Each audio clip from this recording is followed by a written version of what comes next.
Bonjour tout le monde et bienvenue à une autre émission de À l'affût. Aujourd'hui, je suis excité parce que je vous présente un des beaux reportages que j'ai fait cet été avec mon ami Jasmin Perrault, soit une pêche au masquinongé. Et un peu plus tard, Vincent viendra nous parler de comment bien trapper nos petits animaux nuisibles et comment bien utiliser la cage pour les relocaliser. Alors Vincent, toutes mes salutations cette semaine. À toi aussi. Toujours un plaisir de vous retrouver. Tu m'as un peu inspiré par ton sujet de piégeage cette semaine, parce que je veux sensibiliser les gens que le piégeage a quand même évolué beaucoup au fil des années. Hein. Les engins de piégeage sont maintenant certifiés dans le but de faire un genre de trapage ou de piégeage d'animaux sans cruauté, le plus possible. On veut que la mise à mort se fasse rapidement. On sait que les communautés internationales sont virées vers nous, les trappeurs, pour voir si on fait bien notre travail, puis si on prélève de façon consciente, puis une ressource qui se renouvelle. Et le marché de la fourrure, évidemment, est toujours avec ses soubresauts. Puis je voulais t'entretenir les fameux collets. Ouais. Et on parlait que le ministère envoyait des trappeurs essayer d'attraper des loups qui menacent un peu les caribous.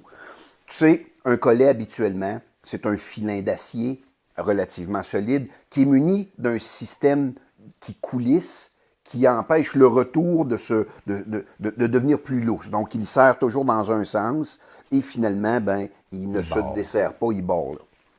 La recherche nous montre depuis quelques années qu'il est possible, ce qu'on appelle des collets modernes, d'installer certains petits dispositifs sur les collets qui vont permettre justement que l'animal qui se passe la tête dans le collet va mourir rapidement sans souffrance. Et c'est ce qu'on appelle un ressort de compression. Ouais.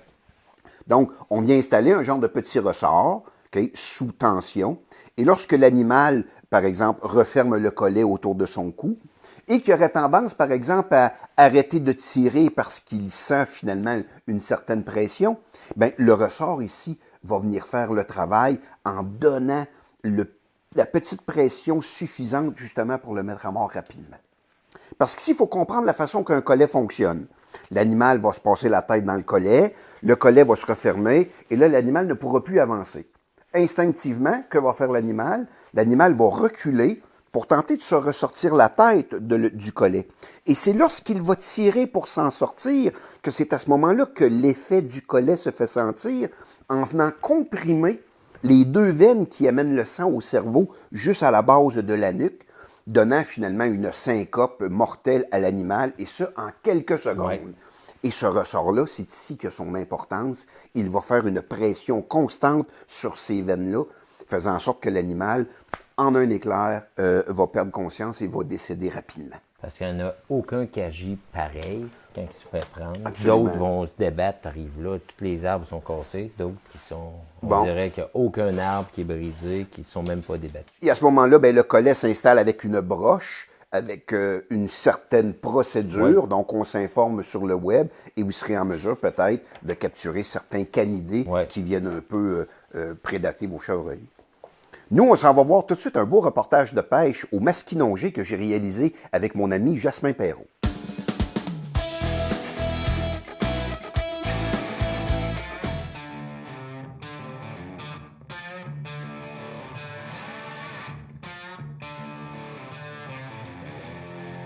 Quand on est sur le bord de commencer la chasse, on attend toujours à la fin de l'été pour se mesurer à des poissons prédateurs. Hein. C'est un peu la fin de notre période de pêche. Aujourd'hui, je suis dans la région de Portneuf. J'ai été invité par un de mes bons amis, M. Jasmin Perrault, spécialiste de la pêche aux prédateurs. Donc, je me donne une chance, vu que moi, peut-être que j'ai pas tous les trucs, pour s'affronter à une espèce de poisson quand même particulière, le masquinongé. Pourquoi particulière? Parce que le masquinongé fait la manchette ces dernières années. De plus en plus, on entend parler du masquinongé qui a été soit introduit dans certains endroits ou soit qu'il a migré par lui-même dans différents affluents, causant un peu, je dirais, des discussions. Les gens sont pour parce que ça donne une nouvelle espèce de poisson à pêcher, une espèce de poisson combatif, une espèce de poisson prédateur qui atteint des tailles quand même impressionnantes, mais quelquefois présence contestée parce qu'il vient un peu bouleverser l'écosystème des espèces déjà présentes. Donc, est-ce que c'est une bonne chose que d'introduire du masquinongé ou est-ce une mauvaise chose? Quoi qu'il en soit, nous ici, on est dans un petit lac que le masquinongé a été introduit, il a belle lurette et qu'il a quand même pu évoluer avec les espèces de poissons présents. Donc ici, l'objectif d'aujourd'hui, c'est d'essayer de capturer certains spécimens parce qu'évidemment, le masquinongé est un poisson capricieux, il s'alimente rarement et quelquefois il va bouder nos leurres, mais quoi qu'il en soit, je suis avec quand même un bon spécialiste, M. Perrault, qui va peut-être me donner quelques conseils pour tenter de leurrer M. Masquinongé. C'est à voir.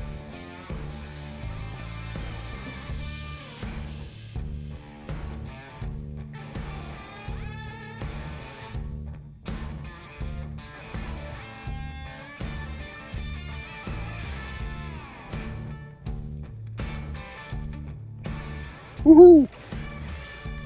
On va t'amener ça, Jasmin. C'est pas le monstre du lac, mais il est venu attaquer. Aussitôt que ma cuillère a touché à l'eau. Ouais, pas pire. Vois-tu, j'étais juste à la limite des herbages et de l'eau libre. J'ai envoyé ma cuillère là parce que le dernier coup, j'avais pris de la végétation. J'avais lancé trop loin. J'ai dit, je vais essayer de me rapprocher un peu. Puis je pense que ma cuillère a tombé juste au bon endroit, entre la végétation et l'eau libre. Il devait être embusqué parce qu'aussitôt que ça a touché à l'eau, floc, je l'ai tout de suite venu venir la chercher. Fait que des fois, c'est juste une question, hein, hop, trop loin, on est enrapé, on prend de l'eau libre, mais souvent c'est à la lisière où que le poisson est embusqué. Approche-moi ça ici, je vais regarder ça. Tiens, comme ça. Tiens. Notre premier petit masquis de la journée. Regardez-moi ce beau poisson profilé. Hein? Et dire que ça peut atteindre des tailles de 50 pouces, c'est incroyable. Hein? D'une voracité. Allez hop, on remet ça à l'eau, mon petit. Wouhou! Il est bien reparti. Bon, ben la glace est cassée, mon ami.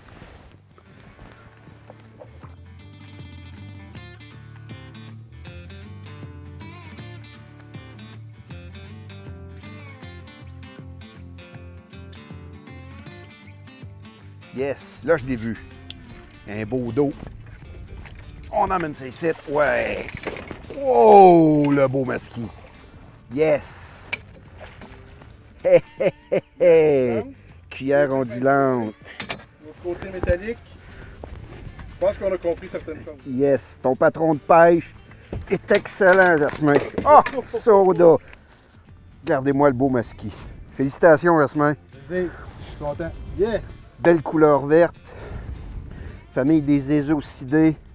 Hey, puis un beau combat. C'est pas un gros monstre, mais ils sont vigoureux. Ils ont de la puissance. Regardez-y les dents dans la gueule.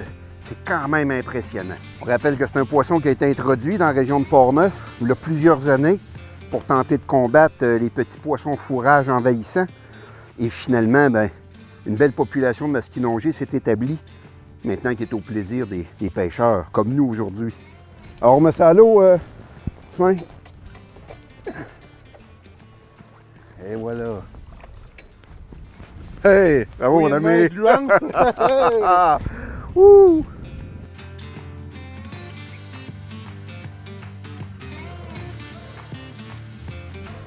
Merci Jasmin de m'inviter à pêcher avec toi. Ça me fait plaisir. Ah, pêcher de masquinongé, c'est toujours quelque chose d'intéressant. C'est un défi. Dis-moi, tu me parles d'un patron de pêche depuis qu'on est arrivé, trouver le bon patron de pêche. J'aimerais ça que tu me définisses véritablement ce que c'est pour toi qu'un patron de pêche. Oui, Sylvain, un patron de pêche, c'est la recette qui va fonctionner pour une telle journée de pêche. La recette qui fonctionne aujourd'hui ne fonctionnera pas nécessairement demain. Donc, aujourd'hui, le patron de pêche qu'on a remarqué, c'est que là, en utilisant plein de leurres différents, en les manipulant à des vitesses différentes, à des profondeurs différentes, avec des couleurs métallisées ou non, bon, on s'est rendu compte que le patron de pêche, pour l'instant, qui fonctionnait, la recette gagnante, c'était la cuillère ondulante, avec un côté avec de la peinture, un côté coloré, puis un côté métallisé argenté dans notre cas, ramené de façon à vitesse moyenne ou lente. Pour l'instant, c'est ce qui fonctionne pour nous. Tu as remarqué ça, toi? Parce que moi, je pêche avec des leurres, toi, tu pêches avec d'autres leurres. Vu qu'on en profite, on est deux dans le bateau. On peut essayer plein de choses, mais tu remarquais ce que c'est que moi, je mettais au bout de ma canne. On n'a pas le choix d'avoir une sorte d'analyse et de l'environnement, mais aussi des copains qui pêchent avec nous. On est une équipe. Le but, c'est pas de cacher le leurre pour pas que l'autre le voie, c'est qu'on trouve à deux, à force d'essais et d'erreurs, de se trouver notre recette à nous qui fonctionne pour aujourd'hui. Parce que là, j'en ai capturé un. Oui. J'ai eu une autre attaque très près du bateau. Toi, de ton côté, tu as aussi une attaque. Donc, tout ça, c'est des informations que tu mets aussi dans ton analyse de ton patron de pêche. Quand on analyse la recette de la journée, le patron de pêche, on analyse les leurres, les nôtres et les tiens. Par contre, on analyse aussi les conditions météorologiques. Puis là, on est arrivé ici ce matin, on était bien, une belle petite température, ensoleillé, passage nuageux, c'est un petit peu ce qu'on avait. Et depuis une heure, là, le vent s'est mis à souffler dans la même direction, la direction qui est derrière moi. Donc, ce vent-là qui souffle comme ça empêche les insectes de bien voler un petit peu partout où ce qu'ils veulent, puisque les insectes sont très légers, ils ne sont pas capables de se battre contre le vent. Donc, ils vont tous s'en aller par là, suivi des petites proies comme peut-être les grenouilles ou les petits poissons fourrages qui ont de la difficulté à se battre contre les vagues et le vent, eux autres aussi qui vont s'en aller par là. Je te suis, et le masquinongé suit aussi. OK, c'est ça qui est ton patron de pêche pour l'instant. Pour l'instant, c'est comme ça qu'on va pêcher. Merci, Jasmin. Très intéressant, ces informations-là sur le patron de pêche. Je suis sûr que les téléspectateurs vont très apprécier ces quelques conseils.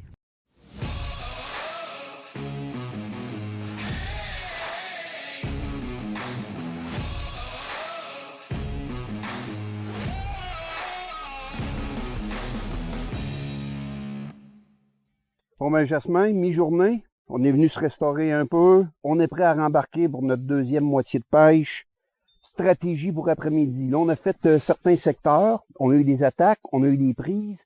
Et cet après-midi, est-ce que notre plan de pêche change ou là, véritablement, on sait quoi mettre et on persiste sur ce qu'on a trouvé ce matin?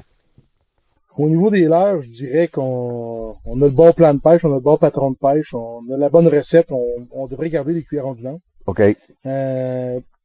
Peinte d'un côté, argentée de l'autre, si rien ne change au niveau météorologique. Par contre, j'ai l'impression que malgré le fait que ce soit un petit lac, on a vraiment trouvé deux secteurs plus propices que les autres.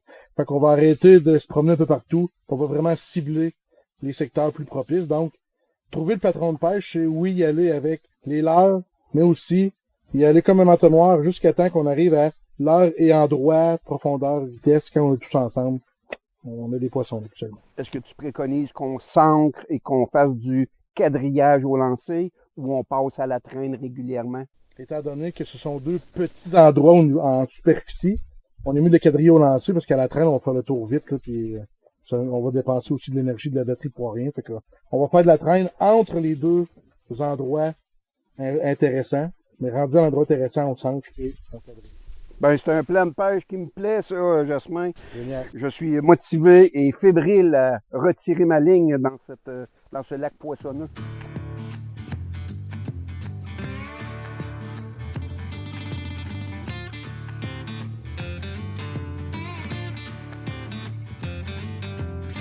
Le poisson change de bord. Yes. Oh, il a passé au côté. On l'a. All right. Bon, y a-tu mon leurre, là? C'est beau, Jasmin. Un beau petit masquis.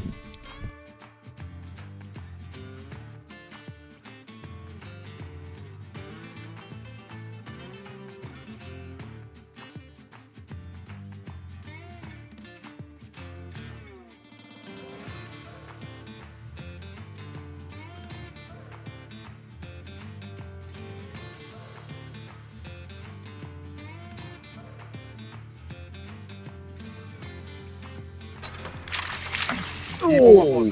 Wow, il est beau. J'espère qu'il va le rentrer. Il faut vrai, il est beau, sérieusement. Yes. Prends ton temps, Jasmin, prends ton temps.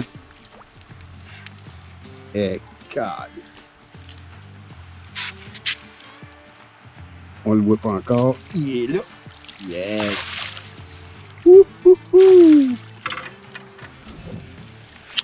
C'est beau, mon ami. Alors voilà. Hop! Remise à l'eau! Génial!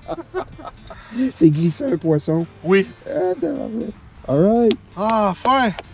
On Hey, a- le poisson, super actif après-midi, contrairement à ce matin. Je suis surpris de ça, mais j'aime bien ça. On a un bel après-midi jusqu'à maintenant. Bon ben Jasmin, on a eu encore plusieurs attaques après-midi. On a réussi à ramener quelques beaux poissons. Donc bravo. Si on faisait une compétition, tu m'aurais battu parce que tu en as sorti plus que moi. Mais je suis quand même content. Mais j'ai remarqué quelque chose, c'est qu'on changeait régulièrement de leurre quand même. Hein. Et lorsqu'on arrivait à un secteur, un nouveau leurre, c'est souvent une attaque soudaine. Et après ça, on se déplace dans un autre endroit et ça recommence. On changeait de l'air tout en gardant le même patron. Toujours l'argenté d'un côté, puis une couleur quelconque de l'autre. Et effectivement, le changement de l'air en respectant le patron de pêche amenait souvent une attaque dans les 5 à 10 premières minutes d'arriver dans un spot. Des fois, comme tout à l'heure, on est parti à la traîne, tu as lancé ta cuillère, tout de suite, tu as eu une attaque, tu l'as au bout de la canne pendant un bout. Honnêtement, pour la température qu'il a fait dans les derniers jours, parce qu'il faut dire qu'on a eu un mois d'août assez caniculaire, assez chaud, là. Bien honnêtement, je suis très satisfait de la pêche qu'on a fait aujourd'hui. Oui, parce que c'est un poisson que tu connais et tu me disais le nombre d'heures que tu passes souvent sur un plan d'eau sans jamais avoir d'action comme ça. Et aujourd'hui, un pêcheur de masquis, comme tu m'expliquais, ça compte les observations du poisson qu'il a fait, ça compte les attaques qu'il a reçues, ça compte les captures qu'il a eues, puis finalement, en fin de la journée, il compile tout ça et c'est comme ça que tu es capable de juger et de conclure qu'on a passé quand même une très bonne journée au Masquinongé. 4 poissons sortis, 4 ou 5 autres au bout de la ligne ils ont réussi à se libérer pendant le combat. 2-3 autres attaques violentes, même plus que ça. Quand on additionne tout ça, il y a eu beaucoup d'actions pour une journée au Masquinongé, honnêtement. Le vent nous a beaucoup aidé cet après-midi d'ailleurs. Mais moi, c'est chapeau, très très content, très satisfait. Beau lac, belle embarcation, bonne compagnie, tout est parfait. Ben merci beaucoup, Jasmin. C'est un plaisir de pêcher avec toi. Puis en tout cas, les amis, j'espère que ça vous a aidé un peu à trancher entre, bon, Masquinongé, est-ce qu'il est le bienvenu dans notre écosystème ou est-ce une nuisance pour nos poissons indigènes? Quant à nous, aujourd'hui, on a eu beaucoup de plaisir, en tout cas, à se mesurer à ce poisson-là. Poisson, on le rappelle, souvent capricieux. J'espère que vous avez apprécié. Et nous, ben, pendant qu'on attend une autre émission la semaine prochaine, on reste à l'affût. J'ai eu beaucoup de plaisir, Vincent, à pêcher avec mon ami Jasmin, tout qu'un connaisseur de pêche. Hein. C'était un plaisir de voir comment il analysait les choses et il conseillait. Puis finalement, dans l'après-midi, là, ça s'est mis à mordre. Là. Surtout du Masquinongé. Oui, poisson capricieux, on ne Ouais. sait jamais si ça va mordre. On a eu des beaux spectacles, spectaculaires. Là. Ils sortaient hors de l'eau, des suiveux. On a eu de toute l'acabit de pêche que tu peux espérer dans une journée. Un Masquinongé, on va dire, c'est comme un orignal. Oui. Ouais. Lance ça dans la même gamme. Un peu. C'est bon, j'aime ton rapprochement. Beaucoup de gens, Vincent, sont aux prises avec, j'appelle ça des animaux malcommodes. Ouais. Tu sais, là, l'acériculteur avec des écureuils qui viennent un peu ronger sa tubulure, quelqu'un qui élève des poules, entre autres, puis qui se fait un peu houspiller par des petits animaux, un rat, par exemple, dans une grange. Tu es en mesure ici de faire un peu la rétrospective des genres de pièges qui existent un peu pour pallier à l'inconvénient que ces petits animaux-là apportent dans nos vies. Oui. On a toujours la trappe, on va l'appeler de même, la trappe à rat, La trappe à rat. conventionnelle. Il s'en vend 2 sortes sur le marché. Il y en a que c'est une broche, qu'on peut attacher quelque chose après. Ou on a la palette que j'aime bien utiliser, mettons, pour les écureuils en mettant du beurre de pinot. Fait ils perdent le temps à nicher ça. Fait que plus de chances de les attraper rapidement. OK. Ceux avec les broches, ceux qui veulent faire de l'hermine, Oui. qu'on peut attacher un morceau de foie sans problème dessus, qui est plus dur à attacher des choses sur une palette. C'est assez mortel. Je pense toujours, tous les pièges que je pense les attacher. Ah, il est obligé, il faut les attacher. Au cas où, Ah oui. qu'il y aurait de quoi de plus gros qui se prendrait, puis qu'il ne mourrait pas sur le coup. Ça arrive souvent au printemps, un raton laveur qui arrive, qui se met à patte dans tes installations, puis qui part avec le piège, tu sais. Fait qu'il faut les attacher pour espérer les retrouver. Oui. On va appeler ça des pièges mortels. Ouais. Il y a toujours le piège en X, qui a un ressort ou 2 ressorts. Pour des écureuils, des hermines, un ressort, c'est bien assez. J'aime bien les mettre soit dans une petite boîte de bois pour mettre un appât dans le fond. C'est sûr qu'on en prend un à la fois. C'est tous des pièges qu'on en prend juste un à la fois. C'est pas des pièges, on va dire des cages de capture qui peuvent en rentrer, comme le rat musqué existe, qu'on peut en prendre plusieurs à la fois. Rat musqué aussi, dans les lacs, c'est un peu nuisible. Oui, bien j'imagine mon ami pisciculteur qui élève des poissons, qui avait un problème avec un vison, c'est exactement ce type de piège-là qu'il a utilisé pour se débarrasser de son vison qui mangeait tous ses poissons. Vison, rat musqué, souvent on n'est pas obligé de faire des installations. On voit le trade ou le trou pour les installer. Fait que ça, c'est un piège pour ça. Un piège hyper mortel. Oui, invention québécoise. Oui. Ça, c'est génial. C'est le plus mortel des pièges. Les acériculteurs, c'est lui qui prennent. Il n'y a aucune chance que l'écureuil rentre dedans et qu'il ressorte vivant. OK. C'est un piège à écureuil spécialisé. Oui, vraiment spécialisé. J'aime beaucoup sa conception. Hein? C'est un genre de tuyau d'ABS, tout simplement, muni de 2 ressorts relativement puissants. On a une porte à l'arrière qui s'ouvre pour venir y mettre l'appât. Ça peut être une graine de tournesol, une pinotte, peu importe. Du blé d'Inde. On referme la porte, on arme le piège. Et l'écureuil n'a pas le choix d'entrer pour aller chercher l'appât. Et c'est à ce moment-là que la guillotine s'abat sur lui. C'est vraiment puissant aussi. Très fonctionnel. C'est le fun, c'est sur québécois en plus. Ceux qui n'aiment pas les pièges mortels, ben on a les pièges à capture vivante. On va les appeler comme ça. Ben oui. On prend notre écureuil, hermine un petit peu plus dur à faire rentrer à l'intérieur. Mais la façon que ça fonctionne, on a toujours notre porte pour pouvoir le sortir si on veut le libérer. Ben oui. Et mettre notre appât. Notre porte en avant est vraiment conçue que ils peuvent pas, un coup qu'elle est fermée, ils peuvent pas sortir. C'est pas vraiment dangereux. On va faire l'écureuil qui va peser dessus. La porte est carrément barrée. Notre gibier peut pas sortir. Puis on peut aller le relocaliser quand même assez loin, puis d'un milieu pour pas que ça soit nuisible à quelqu'un d'autre. Évidemment, ici, en terminant, Vincent, tu me permettras de rappeler aux téléspectateurs que si vous voulez utiliser ces engins-là pour capturer un animal à fourrure, ça prend évidemment notre permis de piégeage. Ouais. Merci beaucoup, Vincent. Très intéressant. Eh bien oui, c'est déjà tout. J'espère que cette émission vous a plu. Un beau reportage de pêche. On remercie M. Jasmin Perrault qui a été mon guide durant cette pêche au Masquinongé. On remercie également beaucoup Vincent qui est venu nous entretenir d'un autre sujet passionnant. Et nous, comme à l'accoutumée, on se dit, on reste à l'affût.